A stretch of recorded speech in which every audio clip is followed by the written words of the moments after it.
আসসালামু আলাইকুম গাইস, কেমন আছেন? আশা করি ভালোই আছেন। আলহামদুলিল্লাহ আমিও ভালোই আছি। তো আফিফের খুব শরীর খারাপ করছে আর ওর এক্সাম চলছে, তো হাঁটতে পারছে না ঠিকভাবে। কোনো মতে ওকে নিয়ে যাব এক্সাম দিতে। অসুখের সিজন চলছে, তাই সবারই ঘরে ঘরে অসুখ। আমি রুকসানা, এফ রুকসানা ভ্লগের আপনাদের সবাইকে স্বাগত জানাই।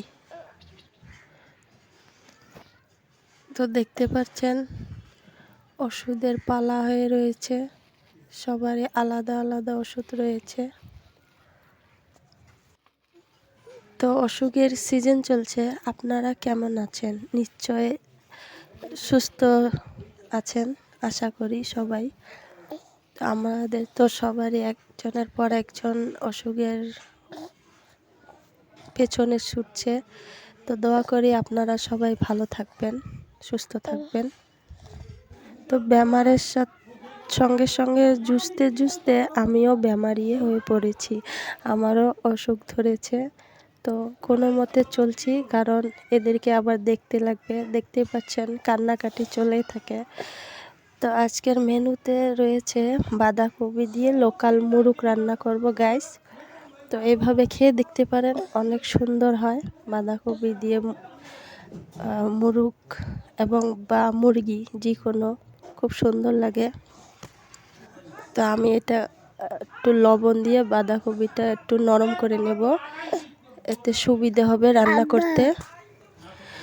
ঘরবাড়ি হওয়ার পর তারপর শান্তি করে নিকাশ নিতে পারবো, কারণ যে বর্তমান চলছে একটার পর একটা কাম কাজ, আবার সবার অসুখ, তো অনেক প্রবলেম হচ্ছে। তো এভাবে আমি ধুয়ে নেব, ধুয়ে নিয়ে তারপর মাংসটা কেটে রেডি করব। তো অনেক কাজ, সেই জন্য তাড়াতাড়ি করছি এবং যতটুকু পারছি আমি আমার ভিডিওতে ক্যাপচার করছি। তো এতে কিছু মনে করবেন না পুরোটা দেখাতে না পারলে। তো ফাইজান আবার কান্নাকাটি করছে, কখনো আমার শাশুড়ি মা রাঁধছে, কখনো আমি। তো যখন যে পারছে সে রান্নাবাড়ি করছে একটু একটু করে। তো দুই একদিনে এসব আবার পাকঘর আমাদের ঘর ভাঙবে, তো অন্য কোথাও শিফট হবো। তো কোনো রকম শুধু রাখতে পারবো, তারপর ঘরে ঘরে নিয়ে খেতে হবে। এখন যা সুবিধা আছে 2 দিন পরে সেটাও বন্ধ হয়ে যাবে, তো অনেক কষ্ট হবে। একটা রসুন দিয়ে দিয়েছি, আফিফের আব্বু আবার গোটা রসুন খেতে ভালো পায়। তো গাইস, ভিডিওটি কেমন লাগে কমেন্টে জানাবেন, আর একটা লাইক করে দিবেন। এতে মনে হয়, লাইক করলে মনে হয় যে আমার বন্ধুরা এবং আমাদের আপুরা আমার সঙ্গে আছে, আমাদের ভাই বোনরা আমার সঙ্গে আছে, আমার পাশে আছে। তো একটি লাইক করে দিবেন, অনেক কষ্ট করে ভিডিও বানানো হয়, তো একটা লাইক তো করতেই পারেন। তো বাবাকে এখন ভাত দেব, কারণ ওনার ছান করা হয়ে গেছে। ওনার আবার ছান করার সঙ্গে সঙ্গে খিদে পায়, তো তাড়াতাড়ি ওনাকে ভাত দিতে হয়। রান্না বান্না শেষ, এখন খাওয়া শেয়ার করতে পারছি না গাইস, কারণ অনেক কাজ।